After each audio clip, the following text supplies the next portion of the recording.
Mind Magick is a system that has practical application for fulfilling the desires we carry throughout our lives and how we can perform the operation it takes to unite will and desire.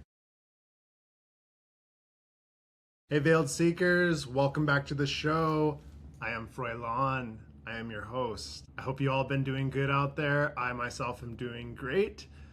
To start this episode, I have a question, and I'm going to subsequently try to answer it. The question is, what is magic? As you may have been watching this podcast thus far and following along in this journey, you might be aware that there are a wide array of answers and definitions to that question. But I'm going to borrow from our friend Aleister Crowley and just simply define it as thus. Magic is the result of bringing about a change to one's inner and outer experience through use of the will. What I will say is that it's not just will alone that is performing the act that is magic.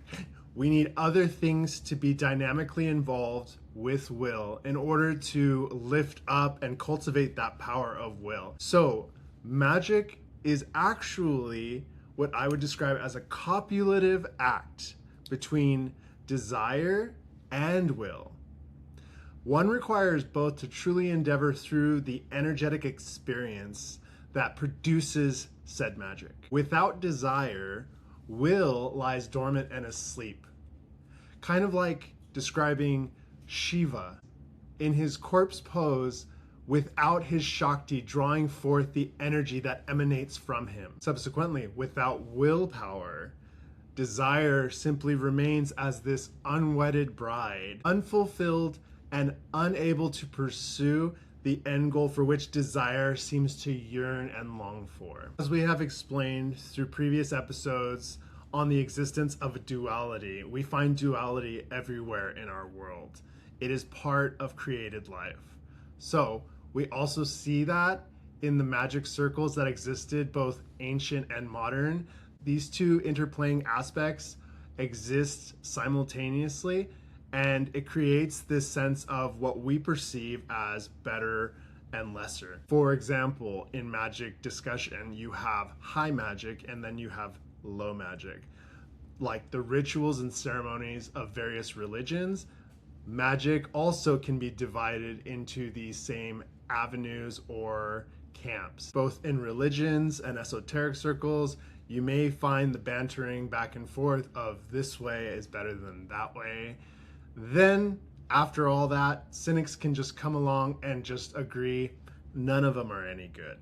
Let's just move on. So the dialogue in the esoteric spiritual community is really not that different from the same dialogues that go on inside religious communities. I want to establish that at the start. But my approach is really actually to study both mentalities, both systems. And I say both, there's many, but I'm saying the contrast between this and that. Understand both. And by understanding both, find the good and bad in all these various systems. And in that, when you actually understand why does that work, the why of why that fails in certain instances, you can now synthesize those and actually navigate perhaps a better course through, and thus find what actually works and applies for your life. That is my approach, and that is a system that I want to bring up today, one that I discovered for myself and I have utilized to actually take the steps to improve my life, and I've actually discussed with other people to help improve theirs. So that being said, in my discussion of esoteric spirituality, magic, manifesting great things for one's life, one aspect of all of this that does seem to get lost in the minutia of ritual and performative acts is actually the source of the magic itself, which I would label simply as the mind. Now let's be clear, the natural byproduct of rituals, sigils, incantation, channeling a focus of the mind is actually to harness the energies that our mind are scattering into various different avenues at any given time, focusing that channel into one roaring river that we aim and focus towards to achieve our desire through what? Through willpower. Far off in the east, rishis, sages, yogis, they've all collectively discerned the connection between the mind and the physical manifestations and creation that we experience every day. Certain groups kept these two separate entities apart for various reasons. It can be practical to maintain these ideas as separate. As Eastern philosophy made its way into the Western world in the 19th and 20th centuries, particularly in the United States, we saw a practical application of these teachings begin to be applied to Western methods of thinking, of spirituality, and of work. As we've developed systems in this country and worked with these tools, these systems have gone through many names, many monikers, titles, etc. From New Thought to New Age, magnetism to mentalism to manifestation. Is it real or is it in your head? To that question, I would like to quote Professor Dumbledore speaking to Mr. Harry Potter himself. Of course, it's all in your head, Harry. But why should that mean that it's not real? Today, we will discuss what I simply call mind magic. We really are going to accelerate the gas pedal today, guys, so stick with us. This is the Veiled Path Podcast.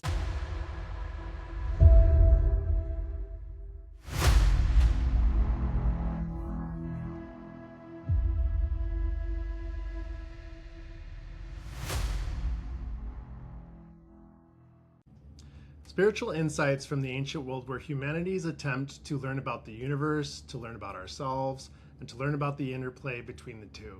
As we have discussed in previous episodes of this podcast, we've learned about the spiritual realizations and innovations that have been developed in the great spiritual civilizations from our past, particularly in the West, like the Egyptians, the Greeks, and that of the religions from India. And we've also discussed how these spiritual systems were understood and synthesized here in the West, first through Europe and then subsequently to us here in the United States of America. If you missed any of those previous episodes, I would recommend going back and giving them a watch. They will shed a lot of insight into what we're going to discuss as background for this episode.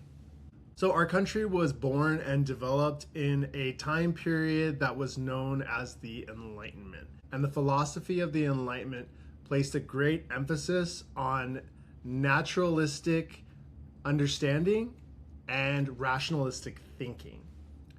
Those two were the dominant forces during that period and really governed the direction that society had been going at that time, mixed with a hint of classical antiquity. So they really took the good from previous political understandings of how to run a society, and we're trying to move out of medieval European life towards classical understandings of democracy and scientific inquiry and discovery. So that was the whole milieu that existed during the formation of our country. Yet even reason during that time period would begin to be questioned and challenged, particularly through the writings and philosophy of Kant. Specifically, his book, The Critique of Pure Reason, Immanuel Kant asked a fundamental question. What can the human mind actually know?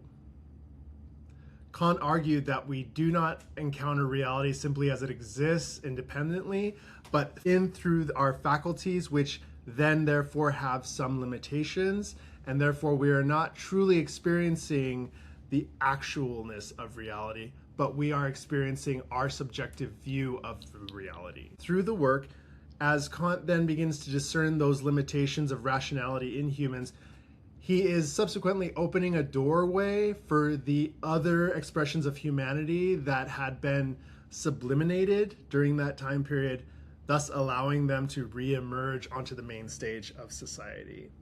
So as the Enlightenment gave way to what was called the Romantic Age, philosophers, poets, and artists, spiritual seekers and thinkers increasingly turned towards the other dynamic dimensions of human existence outside of rational thinking, such as the imagination, intuition, emotion, nature all around us and how it inspires us. Also, the mystical experience, the mysterious depths of the individual human and how that can be expressed in forms of self-expression. It is here that the story of Mind Magick really begins. So I will argue that Mind Magick goes all the way back to the dawn of man, but we've had ebbs and flows of periods where we want to subliminate aspects of ourselves to hone in on certain aspects of human flourishing and human ability. In that period, rationality became king. Then after that, a more emotional and expressive form of humanity then began to emerge. And it's here that the synthesis is emerging and forming the building blocks for what I call Mind Magick. As we now enter into the Romantic period, we see these spiritual movements again begin to form, particularly one important movement in America that was known as the Transcendentalist movement. This nonconformist spiritual group was held as the leading spiritual thinkers in New England, and they were made up of such figures like Henry David Thoreau, Walt Whitman, Louis May Alcott, and most prominently for our discussion here, Ralph Waldo Emerson. So in the Transcendentalist movement, we see this intellectual exchange between the American Puritan work ethic that was solidly, from the beginning, established through the settlers of this country, and then into the Romantic period's exploration of human experience, emotion, and self-expression, that now we see the Transcendentalist movement come into fruition.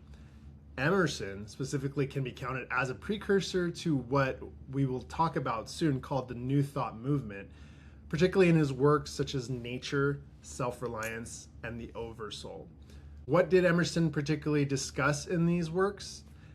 Emerson's writing and thought emphasized a direct mystical connection between the individual person and included with it his deep humanistic optimism towards the progressive development of the country and for humanity as a whole. Through the writings of Emerson and the Transcendentalist writers as a whole, the movement then established this spiritual optimism in the country and cultivated the soil for the spiritual movements that developed alongside the Transcendentalist movement and then what came after that.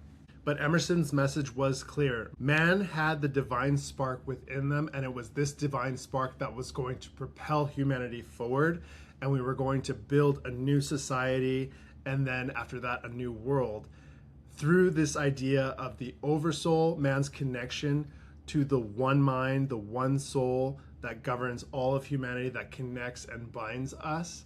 All this and the message of self-reliance, of man being able to cultivate, form, chisel his own destiny, and bring us to that future that he envisioned. A contemporary of Emerson who lived concurrently during the Transcendentalist movement was a man named Phineas Quimby. Quimby in particular became the godfather of a distinct American spiritual movement that was centered around the relationship between belief, mind, and healing that was posthumously called New Thought. Quimby started out as fascinated with a particular philosophy that was known at the time as Mesmerism, developed by Franz Anton Mesmer. Mesmerism basically taught at the time that there was a force field permeating all living beings in a sort of type of plasma form, and that by manipulating this force field or fluid, one could heal themselves from sickness and disease. Quimby began to practice mesmeric techniques and became a noted successful healer through his work. As time went on, Quimby began to wonder if his positive experience from practicing mesmerism was through the teachings itself and the methods taught, or if it was actually perhaps a byproduct of the change in his mental disposition and correcting erroneous beliefs through his trust, so to speak, of this system. This leads us to our first truth that we're picking up on here through Quimby's story. What an individual accepts to be true, it has ramifications in the lives of individuals who accept and hold those beliefs. This insight that Quimby had begun to develop was small, but it had begun to snowball into what became the New Thought movement as a whole. Following the time of Quimby, a later thinker who continued to develop New Thought was Emma Curtis Hopkins. By her time, the momentum of New Thought was beginning to pick up some speed, and it was becoming something larger than a method simply used for healing. She used Christian teachings as the language and the mythos through which to speak to people the New Thought methods and applications to bring into their lives. For her, the mind was no longer a place where erroneous beliefs could be corrected. It became actually the meeting place between an individual and the omnipresent divine reality. And through consciously aligning human thought with the divine mind, practitioners believed that life itself could be transformed. Now, veiled seekers, there are many important names we could get into to discuss who helped build the New Thought movement. Many of these names are very important. These writers are the foundation of the self-help section that you will find at Barnes & Noble. Now, there are many important names who followed in this development of the New Thought system, and I would like to spend some time in other subsequent episodes to discuss some of the big names. For now, though, I would like to spend some time discussing one particular New Thought writer whose work had an immense influence on both my spiritual understanding and the converging between New Thought and occultism that then took place. That man was William Walker Atkinson. Indeed, all of Atkinson's work, and he did write under various pen names, so the works that we can trace back to him, they stand confidently one foot in each camp. Atkinson did not simply start his life as a writer, but as a lawyer. During a period of financial and physical stress in the 1890s, Atkinson left his law practice to recuperate. Now, it was through the reading and integrating of New Thought practices that Atkinson then began to saw these positive aspects improve in his life, so much so that he was inspired to now write books on the New Thought philosophy.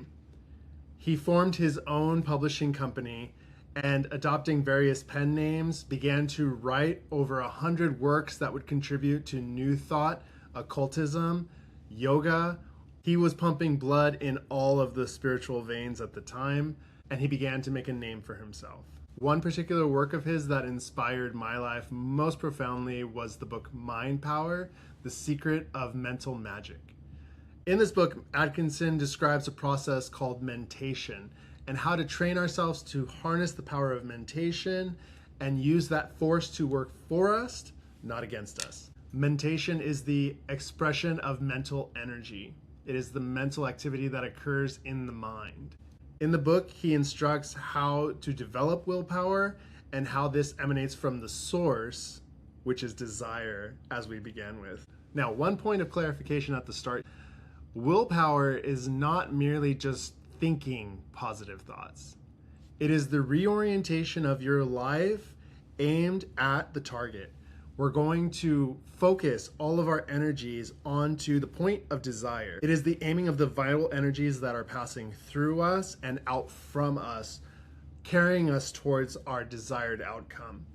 All of this is the development of willpower. The development of this willpower, it's going to come through meditative cultivation, mental discipline, and through physical work. If you're asking yourself, is this process for me? I think you need to ask yourself, is mentation mental energy? Are my mental energies working for me or against me? Are you happy? Are you feeling depleted at all times? Do you feel like all your work is in vain? What are you even working towards? All these questions you ask yourself lead you to the point of, are you satisfied? Or is there more that you require in your life?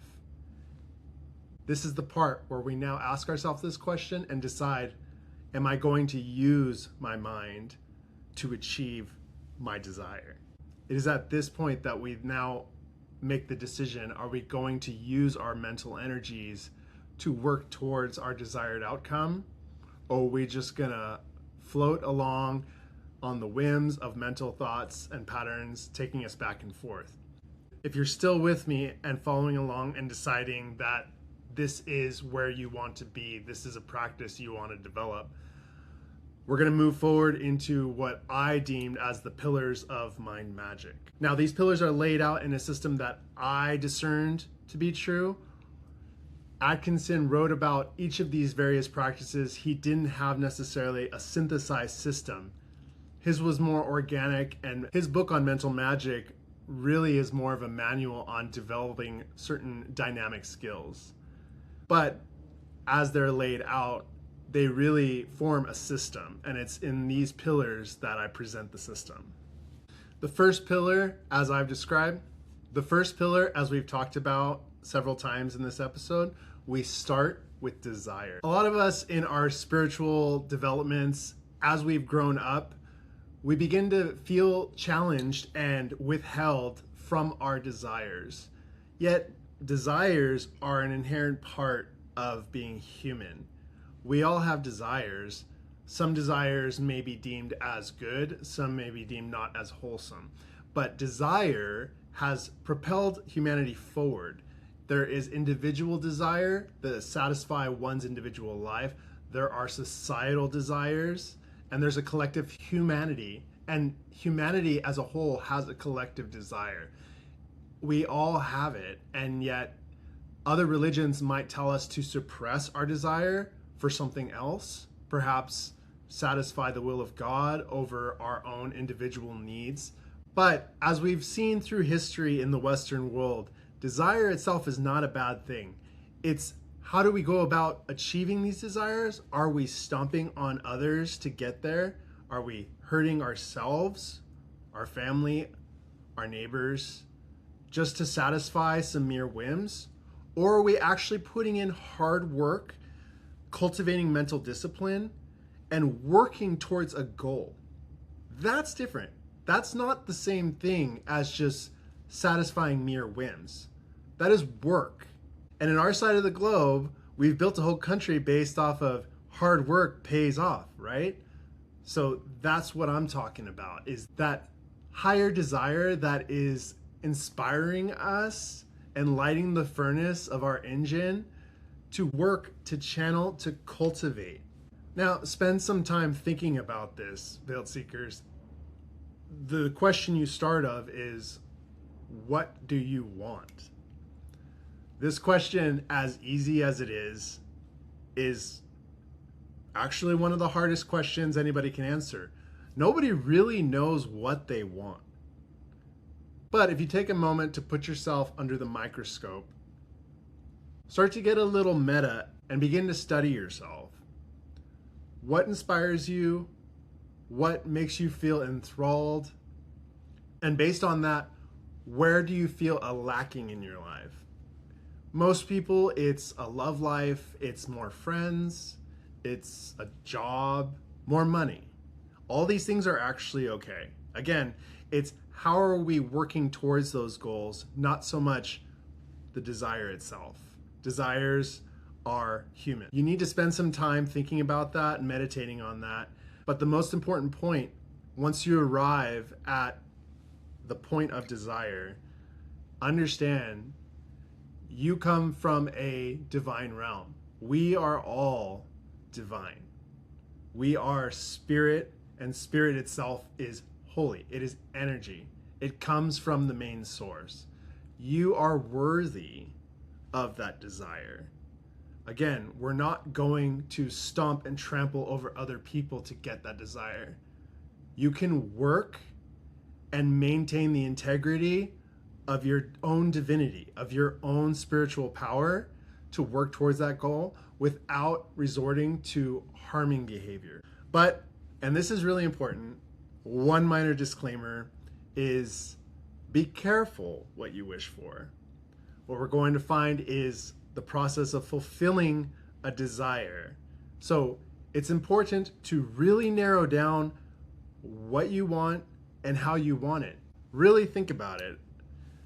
We might have a desire for a certain amount of money that we can use to do something with. And if you merely label the desire as, I want money, energy works like water. It works its way through the avenue of least resistance. So a desire that is in process of being fulfilled through the mind magic, the energy working out is trying to find the simplest way to get there. So unless you provide the caveats, the specific channels and directions, it may cross boundaries that you are not willing to cross. So for example, if you ask for money, you don't want to have a relative pass away and leave you your money. You might want to actually get it through somebody owing you money back that you haven't seen that return. There may be other ways that you want to get it, but you should lay out the specific stipulations in your desire that you do not wish to cross certain ethical boundaries. It's actually really important that you lay that out specifically. Be very intentional with your desire. As the saying goes, be careful what you wish for, you just might get it. The second pillar in this process is dedication. If we truly deeply want something, we now have to dedicate ourselves to fulfilling that desire. If you are not fully on board with reaching the goal, your magic will not achieve its purpose. You will be spiritually weak, and we don't want that. We want to be spiritually strong. That is what we're working towards. But in the process of dedication, we must understand that we do live in a transactional universe. We may call it different things. We may call it compensation. We may call it payment, exchange, or sacrifice. What we seek after is going to involve a transaction. It's not going to appear ex nihilo. It's not going to appear just on a mere whim. Again, the process of magic will involve a right or a work. But again, you do possess within you what is needed to attain this desire. It's important to always, always, always remember that, Veiled Seekers. Again, in the discernment process, once you've decided what the goal is at the heart of your desire, it's important now to spend some time in reflection what this might cost you. Again, you want to lay out the parameters, and you want to make sure that you lay out stipulations based off any ethical ramifications, but also you want to think about what this could cost you. It may cost money, it may cost time, it may cost a sacrifice to particular relationships around you. You want to decide if that is important enough indeed to enter through this transaction. Once you've decided that that is your goal, you've laid out the framework, you are now dedicating yourself to proceed forward. After that point, we now proceed to the third pillar. After all this time of reflection, now it's important to do something physically tangible. This is really going to start the process. Write it down. Write it down on a piece of paper, draw a picture, have AI even design a picture for you, whatever you need to do to actually get something tangible back. Print it out, fold it up, put it in your wallet, your purse, hang it on the wall, frame it even. Put it somewhere where you can see it on a daily basis. Once you have something tangible, you've now begun the process of manifesting your desire into the real world. After you write it down, you now have the tangible piece in your vision. We're now going to proceed to the next two pillars, which I've conjoined at the hip: visualization and meditation. Again, the world that we live in is transactional. Everything that we do has a cost. The beginning of the process is going to involve energy. We need energy that we're going to propel forward to now magnetize and attract our desire. So every ritual act requires energy. We need to cultivate that energy. Pillars 3 and 4 is how we're going to do it. Visualization and meditation is how we're going to cultivate this energy. Now, these two pillars are different in orientation and operation. Again, they're practically conjoined at the hip because they are working towards the same goal. Specifically, discussing visualization, we want to bring a clear picture into the center of our mind's eye. We want to see it clearly. We want to see it, taste it, smell it, hear it, and touch it. We want to bring all of these into all of our senses. All this is possible in the mind. We've discussed in a previous episode, specifically Ignatius' spiritual exercise. Go back to that episode if you're wondering how something like this even happens or what it's like. I discuss this type of process in that episode. But we want to use all of our senses as we visualize our end goal. We want to see ourselves happy and satisfied in attainment of this desire. Now, easier said than done, right? Some of us are actually really gifted at visualizing. Some of us, it takes work. We should not shy away from work. Work is good. We need to work to build. And that is how we truly earn everything that we have. Mainly for everybody, it's going to take practice to be able to build a solid image in our minds of what we're seeking after. To strengthen our work in visualization, we now are going to talk about the other pillar, which is meditation. Meditation is the process where we begin to channel our focus and start from a simple, dedicated practice. Now, in other forms of magic, sometimes meditative practices that induce a trance state may be sought after. And for this particular one, we need not resort to those kinds of meditative practices. Not to say that they're bad or that you can never do that, but specifically for this, we need not involve that. Instead, our focus is going to merely be to find a meditative practice that hones in our focus to one object. There are various meditations in the marketplace of meditative systems that you can seek after that do this. There's Buddhist, Hindu, transcendental, secular, anything and everything of flavor, but merely all of these practices, you want to synchronize the breath, to relax, and to just concentrate on a single object, whether it's your thoughts, your breath, or an outer object. Whatever you do, you pick one thing. Stick with that one thing. You want to dedicate 30 minutes twice a day at worst. If that's too hard for you, start small. Anything is going to help. Even if you're just dedicating 5 minutes a day to just give away for this practice, that is so much better than just ignoring this step completely. If your focus is scattered, you are not aiming your energy where it needs to go. You're not going to see as good of results or even possibly as quick as results.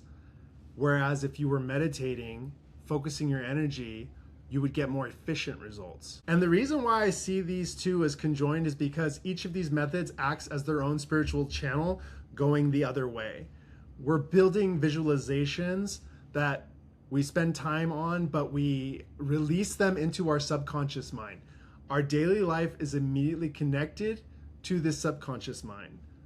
While it's not as simple as saying everything that physically happens to us just happened to come from our subconscious, on the other hand, I think it's accurate to say that everything that affects us is indeed coming from our subconscious. The difference we might notice is connection to our inner monologue, any internalizing of emotions.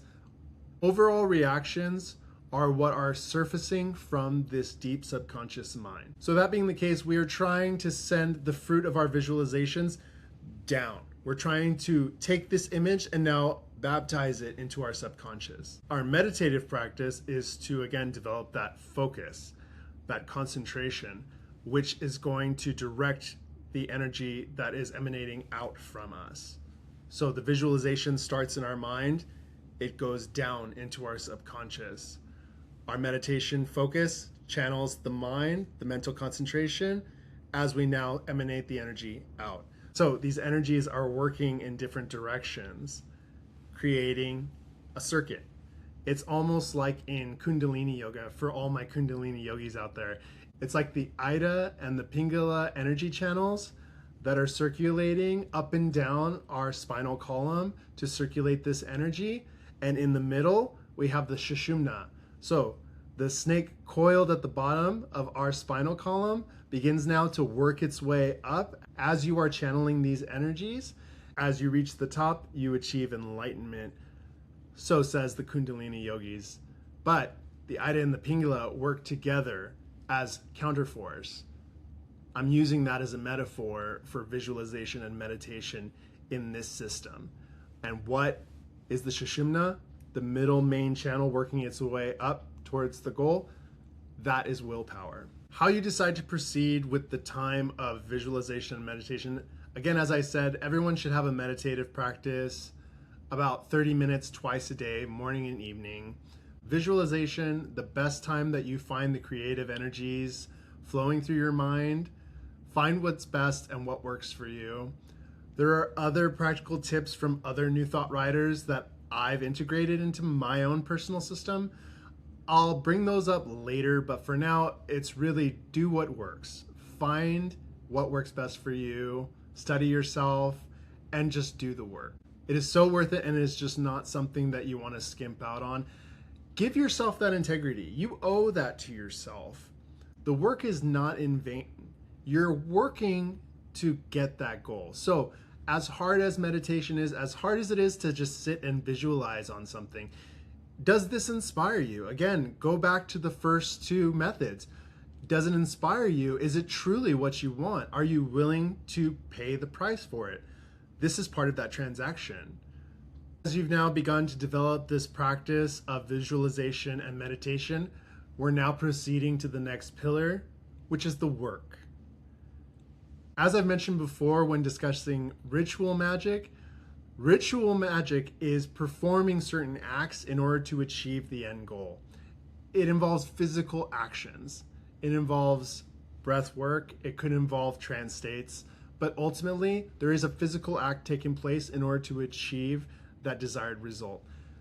No different here, but I simply just call it the work. We need to live and act generally as we started in the first pillar. We're acknowledging that we are worthy of our desire. We carry with us this divine spark, as I've said, and it is our most purest essence as humans. Even the biblical Psalms 82:6 states, "Ye are gods." And our individual goals and desires that we seek to fulfill are part of this larger story of stepping into our own glory. We are born with this infinite potential that may manifest into our lives, but it will not come about without the proper work. So we begin with the image. We then channel the focus. The visualized framework is sublimated into our subconscious, and our focus is channeling our energy outward as we exert influence over our environment. Again, if you're not working through this practice as it's been laid out, your energy will be chaotic and spasmodic at best. The energy that you're sending out carries images and energetic frequencies that were bestowed upon them upon the time of their creation. So building on this, willpower is also expressed and exerted into the world through a personal magnetism and an influence that you bestow upon it. So physical touch, vocal intonation, your posture, eye contact, mental statements, and confident demeanor. All of these seem simple, but they're deeply spiritual and magical. And indeed, they are dimensions of applied will being exerted out into the world. And similar to the laws of physics, every action has an equal and opposite reaction. Same with the energetic realm. The energy that you send forth will come back to you energetically in some way. And it could come at various times of your life. So take responsibility for your actions. Are you not trying to be the master of your own domain? Who else is responsible but you? We want to cultivate and develop all of these aspects of our lives. So when I say the work is working on physical dynamics. So it could be physical work, it could be studying, it could be developing a relationship. Put yourself out there. Go into the world, go seek after what it is you're desiring. The energetic work and buildup is already in production. Now you just need to put yourself in the right place. So if it involves taking some classes, if it involves looking in a mirror and practicing speaking to yourself, standing up straight, giving yourself eye contact, spend some time just looking at yourself in the mirror with eye contact. Change the way that you look at yourself in the mirror. Try different things. you're going to notice that as you try different formulas, like a science experiment, you're going to end up with different results. You will receive different feelings based off different actions that you perform. Discern and decide what is working and bring that with you out into the world. So let's just take an example. Let's say that you desire more money. You have visualized receiving money. You can feel and touch the money that is inevitably yours. Now, as you're working, how are you working towards that goal? Again, energy is like water. It's working towards the goal through the channels of least resistance. So as you work and practice and develop other skills, you're creating more potential for this manifestation to occur.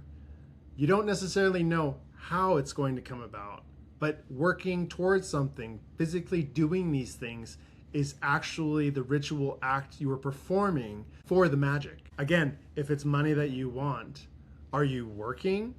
Maybe you need to take a second job, or maybe you need to let your money work for you. You might put your money in a savings account. You might invest in something else. For example, in an application to my life, there was a period in my life where I felt like I could use more funds. I could use more money to make it through my life. It was actually during the COVID lockdown period where work had slowed down a lot, and there was nothing we could do with our free time except sit at home and maybe watch TV.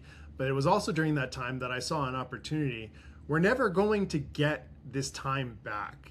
We're never going to probably have a time where the world just shut down for a long period of time. So I really told myself, hey, take this opportunity to just do something. I had gotten into yoga. I was wanting to teach yoga. And so it was actually during that time that I was like, now's the time that perhaps maybe I could just get a yoga certification online and it wouldn't be a big deal. That turned out to be the case. I did some simple research. I found an online yoga certification school. I did it during my free time in lockdown. I became certified. The world opened back up. So while I had my main job, I just got a second side gig teaching yoga. And it was through that I really learned the lesson in my life to just see everything as opportunity. Sometimes we see things as inconvenience, or we might be a little more negative. Take the time to rework your mind and just turn something into a positive potential. See everything indeed as an opportunity to just take these baby steps to better your life in some way. Don't get fatalistic and just jump to the end and ask, what's the point? No, the point is you are developing your inner power. You are becoming this mind magician. Do not be afraid to do the work. Once we're now in this groove of visualization, meditation, and working towards the goal, perhaps now we're coasting and we're now approaching the next pillar, which is endurance. I'm going to be real with you guys. You are going to encounter blocks, most likely. They could be mental blocks.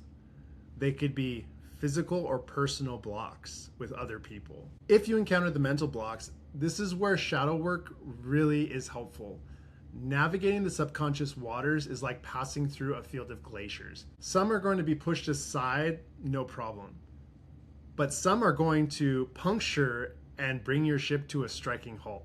So do that shadow work and spend time honestly acknowledging the dark aspects of your psyche and harmonize them through the process of individuation.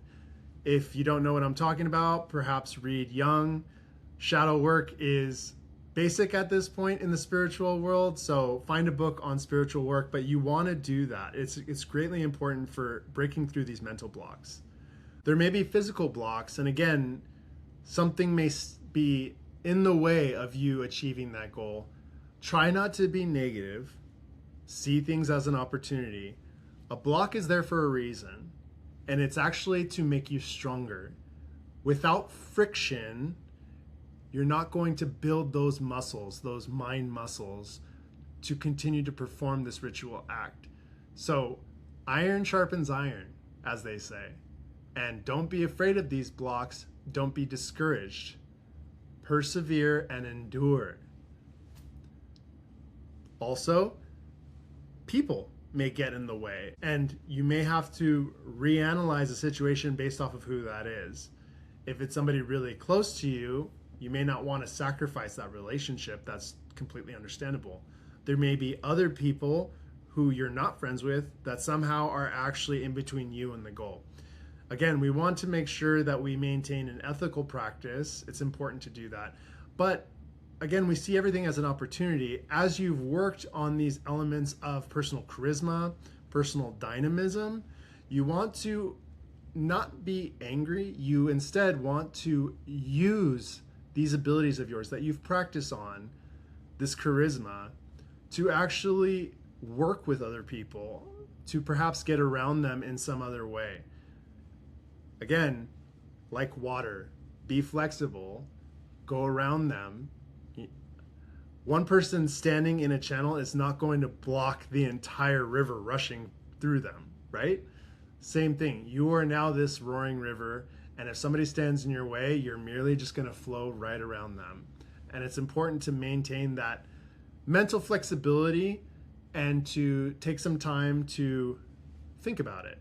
And again, just don't resort to anger and don't be discouraged. Be strong and be positive. There are practices of even psychic defense. There are various ways and methods that people in the spiritual community exercise this psychic defense. But again, you want to fortify your mind through the positive willpower abilities that you're developing. It's important to maintain eye contact with people. Declare statements in your mind as you look into the eyes of other people.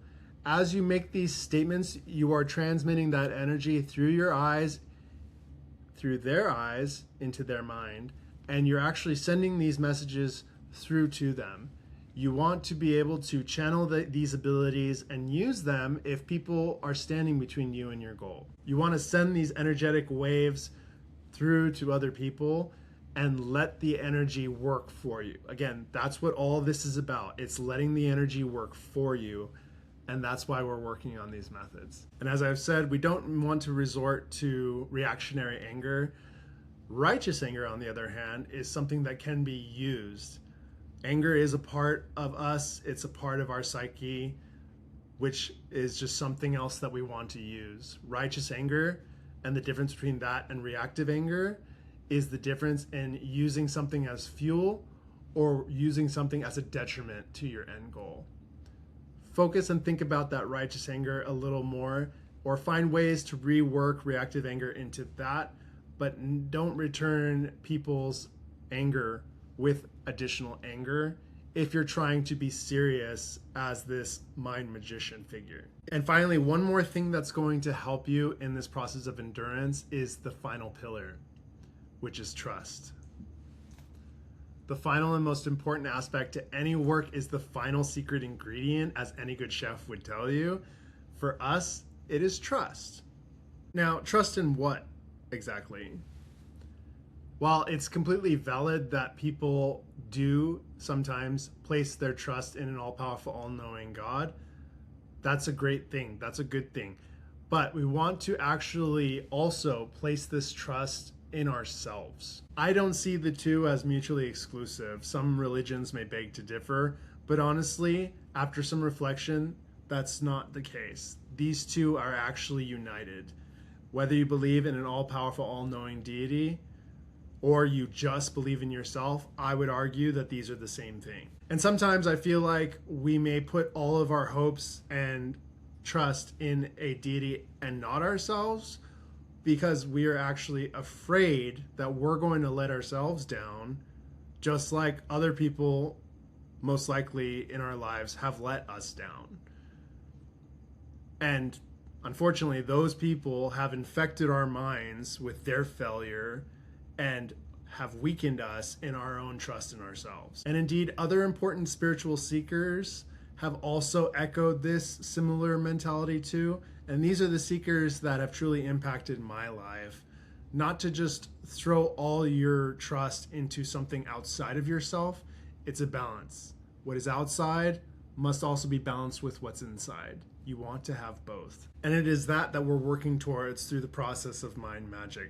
So personally, I don't see an antagonism, or I don't see a conflict between the spiritual ideals and this practice of Mind Magick. Ultimately, we're trying to build up our trust in ourselves, and we're also trying to trust in whatever deity that we conceive of, and we're trying to blend the two. But you need to actually work to have that develop. But that should be cultivated and worked on. It doesn't always just happen. And it's actually through the process of Mind Magick that we're now balancing the two. As we now approach the end of this episode, I just want to sum up what we've discussed thus far and explain what is Mind Magick. Mind Magick is a system that has practical application for fulfilling the desires we carry throughout our lives, and how we can perform the operation it takes to unite will and desire.